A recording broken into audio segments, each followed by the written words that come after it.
Santapan Harian Rabu 15 Juli 2020. Hari ini kita akan membaca Hakim-Hakim pasalnya yang kedua, ayatnya yang pertama hingga ayatnya yang kelima.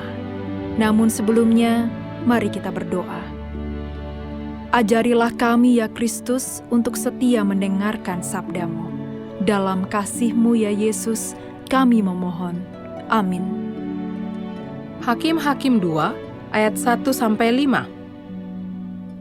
Lalu malaikat Tuhan pergi dari Gilgal ke Bohim dan berfirman, "Telah kutuntun kamu keluar dari Mesir dan kubawa ke negeri yang kujanjikan dengan bersumpah kepada nenek moyangmu, dan aku telah berfirman, aku tidak akan membatalkan perjanjianku dengan kamu untuk selama-lamanya. Tetapi janganlah kamu mengikat perjanjian dengan penduduk negeri ini. Mezbah mereka haruslah kamu robohkan. Tetapi kamu tidak mendengarkan firman-Ku.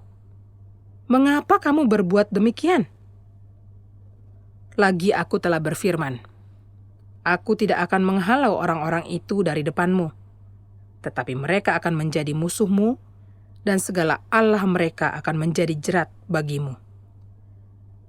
Setelah malaikat Tuhan mengucapkan firman itu kepada seluruh Israel, menangislah bangsa itu dengan keras. Maka tempat itu dinamai Bohim.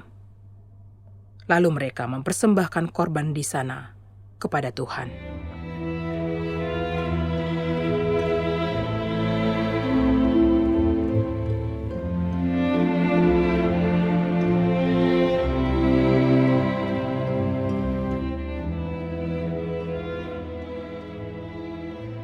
Sahabat Santapan Harian, kesetiaan merupakan salah satu kekuatan dalam menjaga kehidupan. Teladan kita yang paling tinggi perihal kesetiaan adalah Tuhan.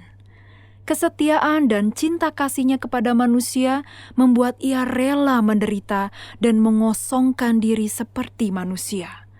Puncaknya kita mendapatkan keselamatan. Bangsa Israel dalam nas hari ini menjadi sebuah contoh tentang sikap yang tidak setia dan berbuah ancaman. Mereka baru saja menduduki tanah Kanaan dan menghalau musuh dengan susah payah. Namun demikian, mereka segera berpaling dari Allah, menyembah berhala dan terhanyut oleh godaan dunia. Pengalaman bangsa Israel ini membuktikan betapa mudahnya manusia meninggalkan Tuhan. Justru dalam keadaan diberkati dan dilindungi, kita mudah untuk tidak setia. Dalam situasi seperti itu, semestinya kita menaikkan syukur, bukan malah memuja berhala. Penyertaan Tuhan yang nyata seharusnya membuat kita menyingkirkan segala ilah asing dari hadapan-Nya. Pertolongan-Nya mestinya menambah pengenalan kita kepada-Nya sebagai Allah yang menyelamatkan kita. Oleh karena bangsa Israel berubah setia, malaikat Tuhan pun diutus untuk menegur. Isi tegurannya adalah kemalangan dan penderitaan yang akan mereka alami. Saat itulah orang Israel menyesal. Godaan untuk tidak setia adalah salah satu ancaman besar dalam kehidupan. Kita sering tidak setia kepada Tuhan. Mungkin juga ada yang tidak setia kepada pasangan, keluarga, atau bangsa dan negara. Padahal sikap tidak setia akan menimbulkan duka cita, sebab ada pihak yang tersakiti karena merasa dikhianati. Allah itu setia. Kesetiaan-Nya tampak nyata dalam berkat dan penyertaan-Nya dalam kehidupan kita. Karena itulah kita pun harus setia kepada-Nya. Mari kita memohon kekuatan kepada-Nya agar bisa menjaga kesetiaan. Sebab kesetiaan kepada Allah yang akan membawa kita dalam sukacita dan damai sejahtera.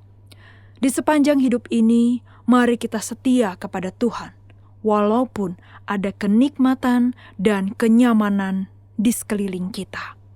Mari kita berdoa.